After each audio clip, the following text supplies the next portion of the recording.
ವಿಭಿನ್ನೋ ವಿಶ್ವತೋ ವಿಷ್ಣುಃ ಜಯತಾತ್ ಜಗದೀಶ್ವರಃ ಜನ್ಮಾದ್ಯಸ್ಯ ಯತಃಶಾಸ್ತ್ರ ಗಮ್ಯಮನ್ವಯತಃ ಪೃಥಕ್ ಪರಮಂ ಬ್ರಹ್ಮ ವಿಷ್ಣುವಾಖ್ಯಂ ಅಧಿಕಂ ತದುಪಾಸ್ಮಹೆ. ಈಗ ಹಿಂದೆ ಪ್ರಮೇಯತ್ವ ದ್ರವ್ಯತ್ವ ಅಧಿಕರಣತ್ವ ಇವೆಲ್ಲ ಹೇತುಗಳನ್ನು ಮಾಡಿ ಅನುಮಾನವನ್ನು ಮಾಡಿದರು. ಈಗ ಮತ್ತೊಂದು ಅನುಮಾನ ಮಾಡ್ತಾರೆ. ದ್ರವ್ಯತ್ವಂ ಸತ್ತಾ ಅನ್ಯ ಆತ್ಮನಿಷ್ಠ ಜಾತ್ಯನ್ಯತ ಜಾತಿತ್ವಾತ್ ಘಟತ್ವವತ್ ಅಂತ ಅನುಮಾನ.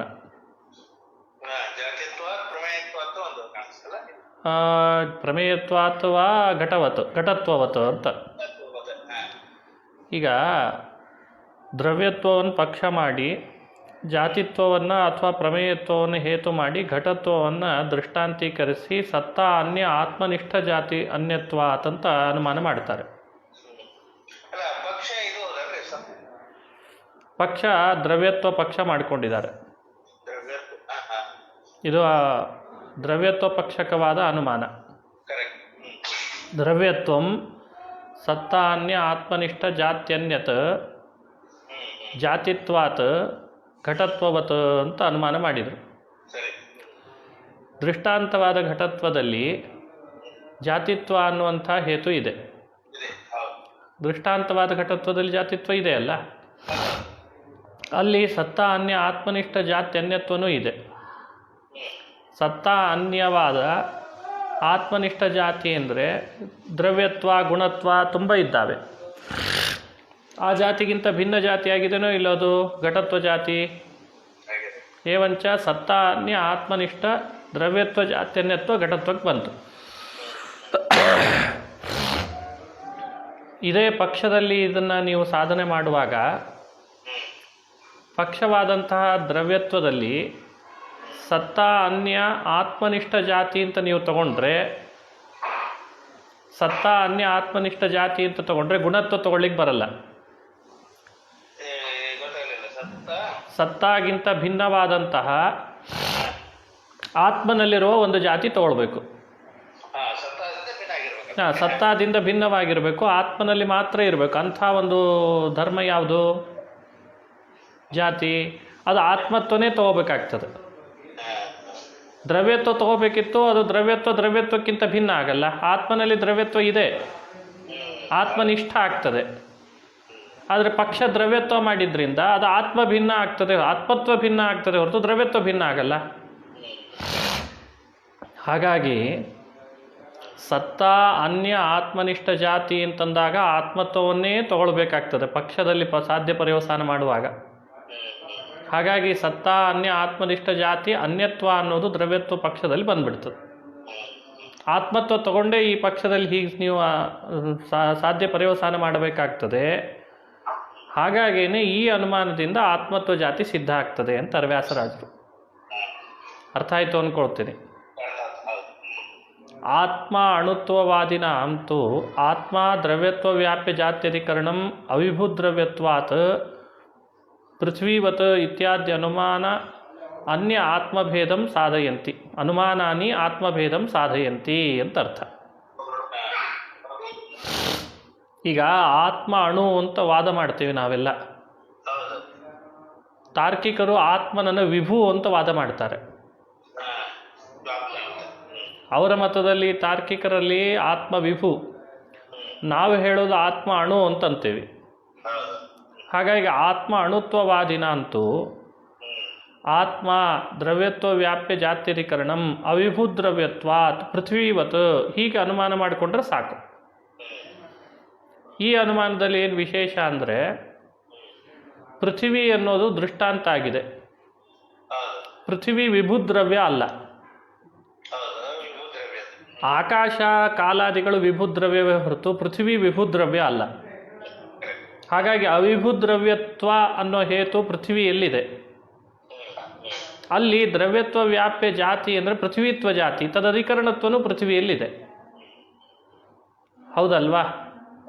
ಹೀಗೆ ದ್ರವ್ಯತ್ವ ಸಾಕ್ಷಾತ್ ವ್ಯಾಪ್ಯ ದ್ರವ್ಯತ್ವ ವ್ಯಾಪ್ಯ ಜಾತ್ಯಧಿಕರಣತ್ವ ಅನ್ನೋದು ಪೃಥ್ವಿಯಲ್ಲಿ ಬರ್ತದೆ.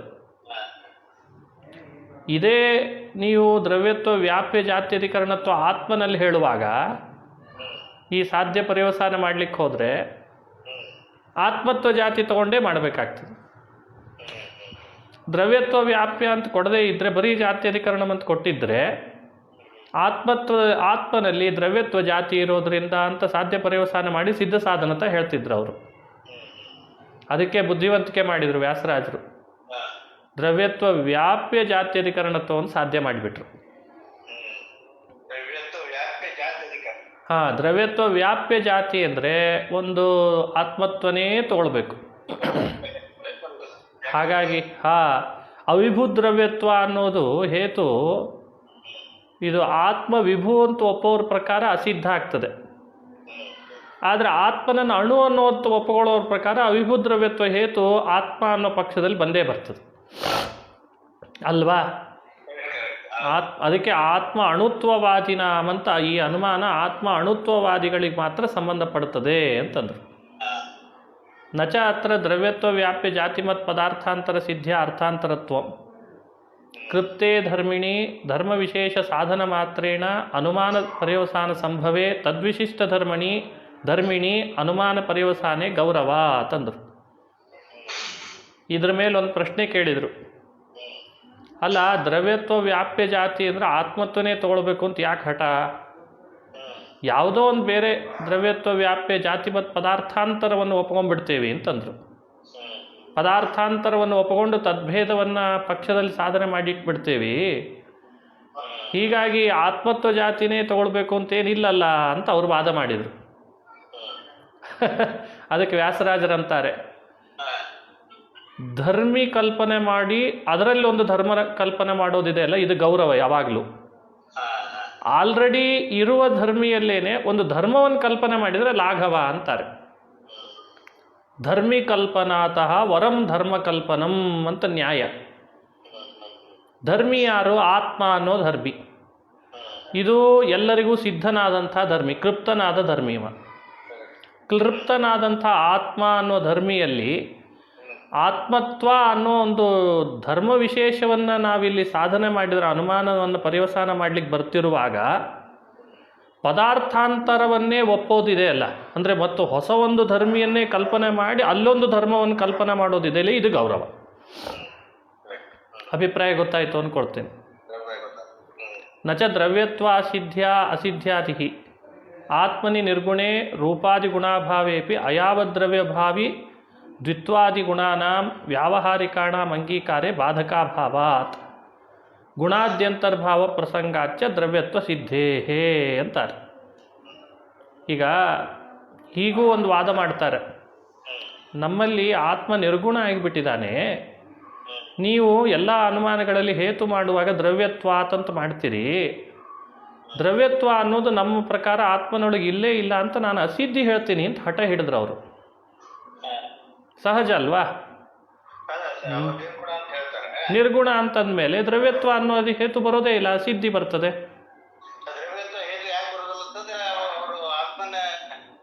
ನಿರ್ಗುಣ ಅಂದಿದ್ದಾರೆ. ನಿರ್ಗುಣ ಈಗ ತಾರ್ಕಿಕರ ಪ್ರಕಾರ ದ್ರವ್ಯತ್ವ ಅಂದ್ರೆ ಏನು? ಗುಣಾಶ್ರಯತ್ವ. ಅವರೇ ಹೇಳಿದ್ದಾರೆ, ತಾರ್ಕಿಕರ ಪ್ರಕಾರ ಗುಣಾಶ್ರಯತ್ವ ದ್ರವ್ಯತ್ವ. ನಿಮ್ಮ ಈಗ ಮಾಯಾವಾದಿಗಳಲ್ಲಿ ಗುಣವೇ ಇಲ್ಲ, ಹಾಗಾಗಿ ಗುಣಾಶ್ರಯತ್ವ ಆತ್ಮನಲ್ಲಿ ಬರೋದೇ ಇಲ್ಲ, ದ್ರವ್ಯತ್ವ ಬರಲ್ಲ ಅಂತ ಅಸಿದ್ಧಿಯನ್ನು ಹೇಳ್ಬೋದಲ್ಲ ಅವರು ಅಂತ ಅವ್ರದ್ದೊಂದು ಪ್ರಶ್ನೆ. ಅದಕ್ಕೆ ವ್ಯಾಸರಾಜರ ಉತ್ತರ ನೋಡ್ರಿ ಎಷ್ಟು ಚಮತ್ಕಾರವಾಗಿದೆ. ಆಯ್ತಪ್ಪ, ಅವನಲ್ಲಿ ರೂಪಾದಿ ಗುಣ ಇಲ್ಲ ಅಂತಂತೀಯೋ ಇಲ್ಲೋ, ಬ್ಯಾಡ ಅಂದರು. ನಿರ್ಗುಣೇ ಆತ್ಮನಿ ನಿರ್ಗುಣೇ ರೂಪಾದಿ ಗುಣ ಅಭಾವೇಪಿ ಅಯಾವದ್ರವ್ಯ ಭಾವಿ ದ್ವಿತ್ವಾದಿಗುಣಾನಾಂ ವ್ಯಾವಹಾರಿಕಾಣಾಂ ಅಂಗೀಕಾರೇ ಬಾಧಕಾಭಾವಾತ್. ನೋಡಿ ವ್ಯಾಸರಾಜರ ಮಾತಿನ ಶೈಲಿ ನೋಡಿ. ಯಾವ ದ್ರವ್ಯ ಭಾವಿ ರೂಪಾದಿ ಗುಣಗಳು ಆತ್ಮನಲ್ಲಿ ಇಲ್ಲ ಇದೆ ಅನ್ನೋ ಚರ್ಚೆ ಮಾಡೋದು ಬೇಡ. ಈಗ ಅದನ್ನು ಬೇರೆ ಗ್ರಂಥದಲ್ಲಿ ಮಾಡಿಕೊಡ್ತೇನೆ ಬೇಕಂದ್ರೆ. ಆದರೆ ವ್ಯಾವಹಾರಿಕವಾದಂತಹ ಅಯಾವದ್ರವ್ಯ ಭಾವಿ ದ್ವಿತ್ವಾದಿ ಗುಣಗಳನ್ನಂತೂ ಒಪ್ಪಿಕೊಳ್ಳೇಬೇಕು ನೀವು ಅಂತಂದ್ರು. ಅದನ್ನು ಒಪ್ಪಿಕೊಳ್ಳಿಕ್ಕೆ ನಿಮಗೇನೂ ಬಾಧಕ ಇಲ್ಲ ಅಂತಾರೆ. ಹಾಂ ನೋಡಿ, ಈಗ ದ್ವಿತ್ವ ಅಂತ ತಾರ್ಕಿಕರಲ್ಲಿ ದ್ವಿತ್ವಾದಿ ಸಂಖ್ಯೆ ಅನ್ನೋದು ಒಂದು ಗುಣನೇ. ಅದು ಅಪೇಕ್ಷಾ ಬುದ್ಧಿ ವಿಶೇಷ ರೂಪವಾದ ಗುಣ ಅಂತ ಹೇಳ್ತಾರೆ. ದ್ವಿತ್ವ ಅಂತಾರೋ ಇಲ್ಲ? ಹಾಂ, ಈ ದ್ವಿತ್ವಾದಿ ಗುಣಗಳನ್ನು ಒಪ್ಪಲಿಕ್ಕೆ ಏನಪ್ಪ ನಿಮಗೆ ಬಾಧಕ? ವ್ಯಾವಹಾರಿಕವಾದದ್ದು ರೂಪ ರಸ ಗಂಧ ಒಪ್ಪಿಕೊಳ್ಳದೆ ಇದ್ರೆ ಬ್ಯಾಡಪ್ಪ. ಅಯಾವ ದ್ರವ್ಯ ಭಾವಿಯಾದ ದ್ವಿತ್ವಾದಿ ಗುಣ ಒಪ್ಪಿಕೊಳ್ಳಿಕ್ಕೇನು ವ್ಯಾವಹಾರಿಕವಾದದ್ದನ್ನು? ಸರಿ ಹೋಯ್ತಲ್ಲ. ಅದನ್ನು ಒಪ್ಪಿಕೊಳ್ಳಿಕ್ಕೆ ಬಾಧಕ ಇಲ್ಲದೆ ಇದ್ದದ್ರಿಂದ ಅಂತೂ ಇಂತೂ ದ್ವಿತ್ವಾದಿ ಗುಣ ಆಶ್ರಯತ್ವ ರೂಪವಾದ ದ್ರವ್ಯತ್ವ ಆದರೂ ಬಂತೋ ಇಲ್ಲೋ ಆತ್ಮನಿಗೆ, ಅಸಿದ್ಧಿ ಪರಿಹಾರ ಆಯಿತು ಅಂತಂದ್ರು. ಇನ್ನು ಗುಣಾದ್ಯಂತರ್ಭಾವ ಪ್ರಸಂಗಾಚ ಆತ್ಮತ್ವದ ನೋಡಿ, ಒಂದು ವೇಳೆ ನೀವು ಹಿಂಗೆ ಮಾತನಾಡಿದರೆ ಅವನಲ್ಲಿ ಯಾವ ಗುಣಕ್ಕೂ ಆತ್ಮ ಆಶ್ರಯ ಅಲ್ಲ ಅಂತ ಹೇಳಿ ಹಠ ಮಾಡಿದರೆ, ಹಾಗಾದರೆ ಆತ್ಮನನ್ನು ಗುಣದೊಳಗೆ ಅಂತರ್ಭಾವ ಮಾಡಿಬಿಡ್ಬೇಕಾಗ್ತದೆ. ಗೊತ್ತಾಯ್ತು? ಯಾಕಂದ್ರೆ ಗುಣ ಅನಂಗೀಕಾರಾತ್, ಗುಣದಲ್ಲಿ ಗುಣ ಒಪ್ಪಿಲ್ಲ. ಹಾಗಾದರೆ ಗುಣ ಒಪ್ಪದೇ ಇರೋ ಆತ್ಮನೂ ಕೂಡ ಗುಣವೇ ಆಗಿಬಿಡ್ಲಿ. ಆದ್ದರಿಂದ ಆತ್ಮನನ್ನು ಗುಣ ಅಂತ ಒಪ್ಲಿಕ್ಕೆ ತಯಾರಿಲ್ಲ ಅವರು. ಹಾಗಾಗಿ ಗುಣದಲ್ಲಂತೂ ಅಂತರ್ಭಾವ ಆಗಲ್ಲ, ಉಳಿದಲ್ಲೂ ಅಂತರ್ಭಾವ ಆಗಲ್ಲ ಅಂದಾಗ ಉಳಿದದ್ದು ದ್ರವ್ಯನೇ, ಗುಣಾಶ್ರಯತ್ವೇನ ದ್ರವ್ಯತ್ವನೇ ಒಪ್ಕೊಳ್ಬೇಕು ನೀವು ಅದಕ್ಕೆ. ದ್ರವ್ಯತ್ವ ಅನುಮಾನಕ್ಕೆ ಅಸಿದ್ಧಿ ಹೇಳ್ತೀನಿ ಅಂತ ಅನಬೇಡ್ರಿ ಅಂದರು. ಸರಿಯಾಗಿ ಅರ್ಥ ಆಗ್ತದಲ್ಲ? ಇದೇ ನೋಡ್ರಿ, ಅವರು ಮಾತನಾಡುವ ಶೈಲಿನೇ ಅದ್ಭುತ ವ್ಯಾಸರಾಜರದು. ತತ್ವಪ್ರಕಾಶಕ ಮಾಡೋಣ ಸ್ವಲ್ಪ.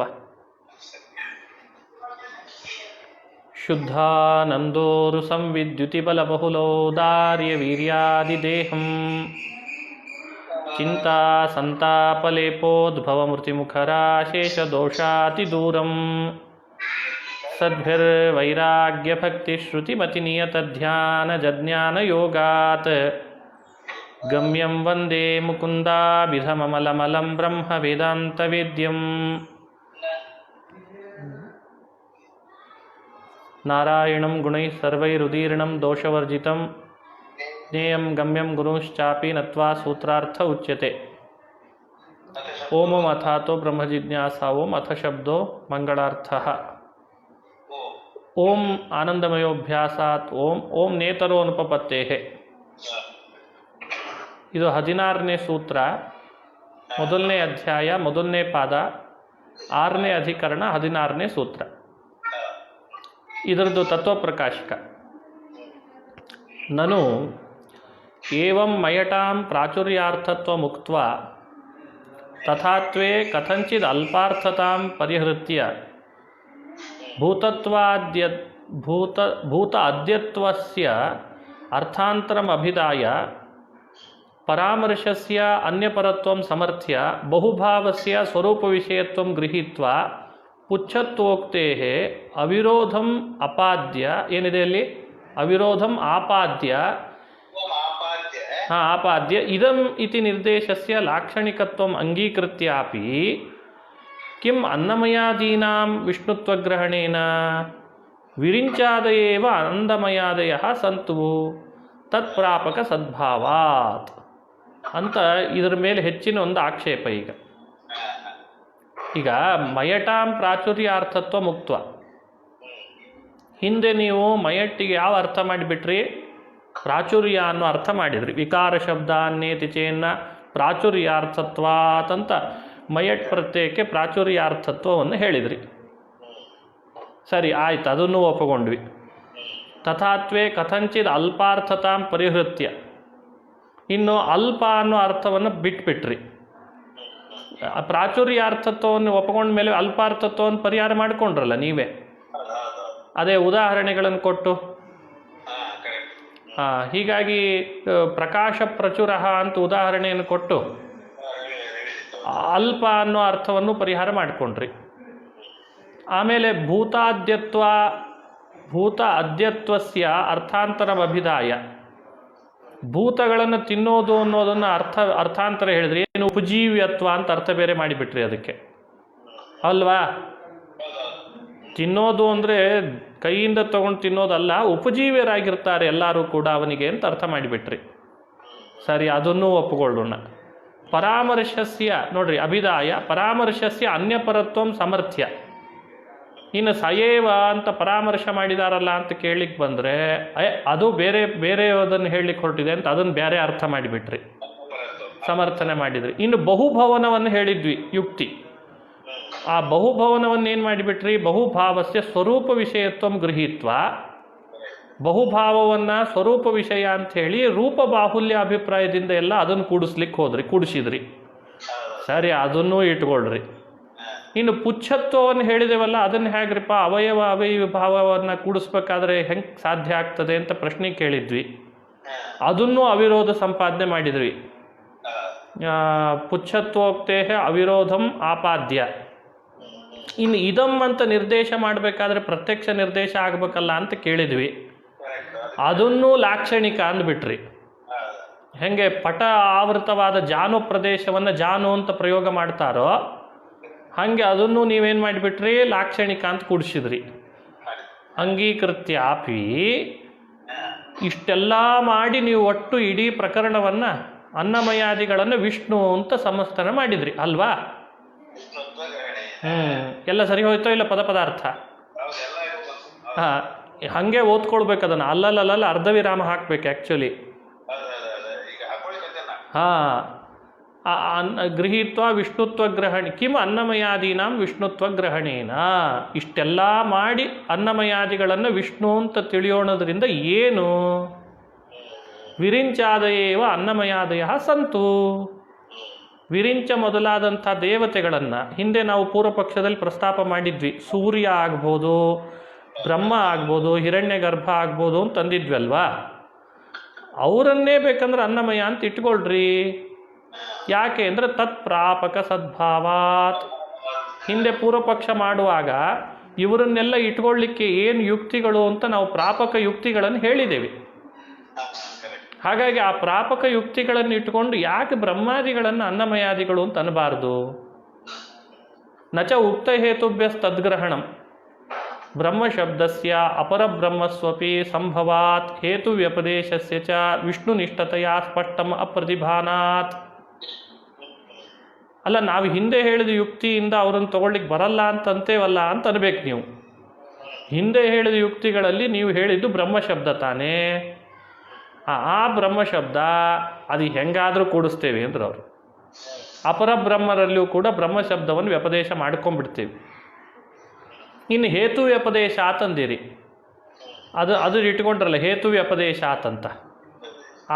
ತದ್ಹೇತು ವ್ಯಪದೇಶ ಆತಂತ ಹೇಳಿದ್ರಲ್ವಾ.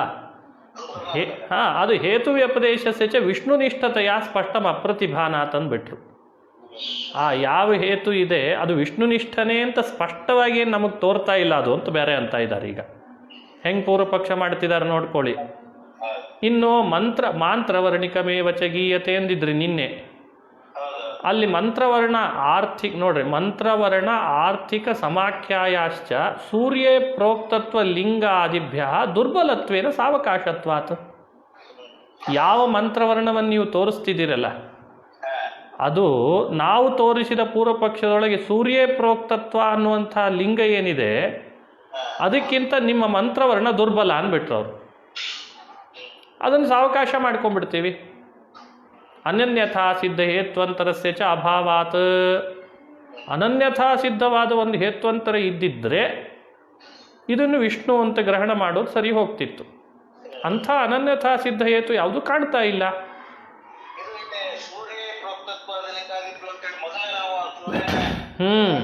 ಹೌದು ಅಲ್ಲಿ ಪೂರ್ವ ಪಕ್ಷದೊಳಗೆ ಹೇಳಿದ್ದಾರೆ ಅದನ್ನು. ಅದನ್ನು ನೆನಪಿಟ್ಟುಕೊಂಡು ಹೇಳಿದರು ಆ ಲಿಂಗವೇ ಸ್ವಬಲ ಅಂತೆ. ಈಗ ನೀವು ಹೇಳಿದಂಥ ಮಂತ್ರವರ್ಣ ಸಾವಕಾಶ ಆದದ್ರಿಂದ ದುರ್ಬಲ ಆಗಿಬಿಡ್ತದೆ ಅಂದ್ಬಿಟ್ರು. ಹೀಗೆ ವಾದ ಮಾಡಿದರೆ ಏನು ಉತ್ತರ ಕೊಡ್ಬೋದು ಅಂತ ಪ್ರಶ್ನೆ. ಇತ್ಯತಃ ನಚೇತಿ ನೇತರೋನುಪಪತ್ತೇ ಅಂತ ಸೂತ್ರ ಬಂತು. ನಹಿ ಅಜ್ಞಾನಾನ್ ಮೋಕ್ಷ ಉಪಪದ್ಯತೆ. ಅದು ಅನ್ಯಜ್ಞಾನಾತ್. ನಹಿ ಅನ್ಯಜ್ಞಾನಾನ್ ಮೋಕ್ಷ ಉಪಪದ್ಯತೆ ತಮೇವಂ ವಿದ್ವಾನ್ ಅಮೃತಯ್ಯ ಭವತಿ ನಾಣ್ಯಃ ಪಂಥ ಅಯನಾಯ ವಿದ್ಯತ ಇತಿ ಹಿ ಉಕ್ತಂ ಅಂತಂದರು.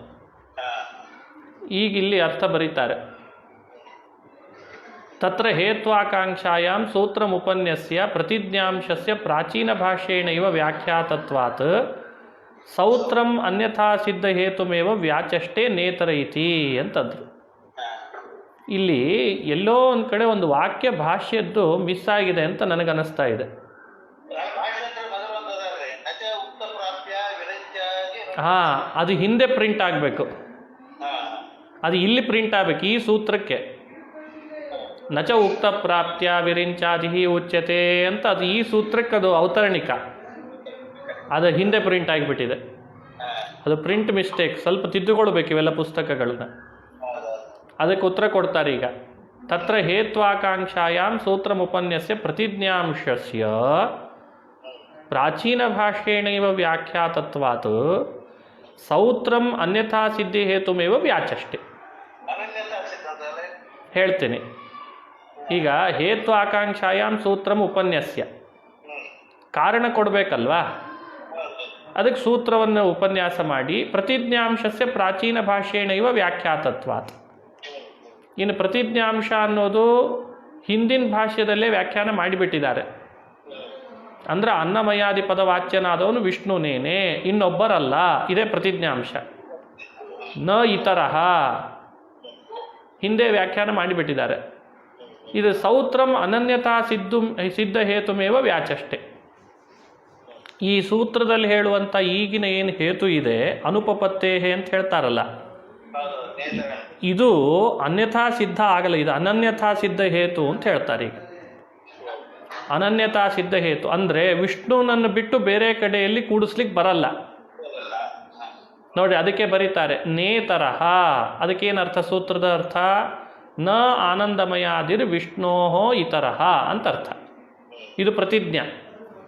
ಆನಂದಮಯಾದಿ ವಿಷ್ಣುಗಿಂತ ಭಿನ್ನನಾದವನಾಗಲಾರ. ಹೇತು ಹೇಳಬೇಕಲ್ಲ, ಅನನ್ಯತಾ ಸಿದ್ಧ ಹೇತು. ಅನುಪಪತ್ತೇಹೆ ಅಂತ ಬ್ರಹ್ಮಸೂತ್ರ. ಅದಕ್ಕೆ ಅರ್ಥ ಬರೀತಾರೆ ಬ್ರಹ್ಮವಿದಾಪ್ನೋತಿ ಪರಂ ಇತ್ಯಾದೌ ಆನಂದಮಯಾದಿ ಜ್ಞಾನೇನ ಮೋಕ್ಷ ಶ್ರವಣಾತ್ ಅರ್ಥ. ಬ್ರಹ್ಮವಿದಾಪ್ನೋತಿ ಪರಂ ಅತದೇಶಾಭ್ಯುಕ್ತ್ಯ ಅಂತ ಹೇಳ್ತಾರಲ್ವಾ, ಆ ವೇದದಲ್ಲಿ ಆನಂದಮಯನ ಜ್ಞಾನದಿಂದಲೇ ಮೋಕ್ಷ ಶ್ರವಣ ಆಗ್ತಾ ಇರೋದರಿಂದ ನೋಡಿ, ನಚ ಅನ್ಯ ಜ್ಞಾನಾನ್ ಮೋಕ್ಷ ಉಪಪದ್ಯತ ಇತ್ಯರ್ಥ ಅಲ್ವಾ. ಬೇರೆಯವರನ್ನು ತಿಳ್ಕೊಳ್ಳೋದ್ರಿಂದ ಮೋಕ್ಷ ಬರ್ತದೆ ಅಂತ ಎಲ್ಲೂ ಇಲ್ಲ. ಭಗವಂತನನ್ನು ತಿಳಿದ್ರೆ ಮಾತ್ರ ಮೋಕ್ಷ ಸಿದ್ಧ ನೋಡಿ. ವಿಷ್ಣು ಜ್ಞಾನಾದೇವ ಮೋಕ್ಷ ನ ಅನ್ಯ ಜ್ಞಾನಾತ್ ಇತಿ ಕುತಃ. ಅಲ್ಲ, ವಿಷ್ಣು ಜ್ಞಾನದಿಂದಲೇ ಮುಕ್ತಿ ಪಡಿಬೇಕು, ಬೇರೆಯವರ ಜ್ಞಾನದಿಂದ ಅಲ್ಲ ಅಂತ ಅನ್ನೋದನ್ನು ಹೆಂಗೆ ಸಿದ್ಧ ಮಾಡಿದ್ರಿ? ಏನಾದರೂ ತಿಳ್ಕೊಳ್ತೀವಿ ಮೋಕ್ಷ ಪಡಿತೇವೆ ಅಂತ ಅನ್ಬೋದಲ್ಲ.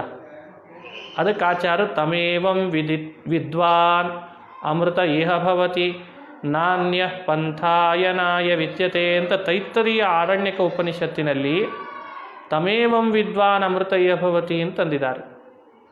ಅಮೃತ ಭವತಿ, ಅಮೃತ ಅಂದರೆ ಮುಕ್ತನಾಗುತ್ತಾನೆ. ಯಾರು? ಯಾವಾಗ ಅಂದರೆ ಏವಂ ತಂ ವಿದ್ವಾನ್, ಹಿಂದೆ ಹೇಳಿದಂತೆ ಆ ಪರಮಾತ್ಮನನ್ನು ತಿಳಿದಾತ ಮಾತ್ರ ಮುಕ್ತನಾಗುತ್ತಾನೆ.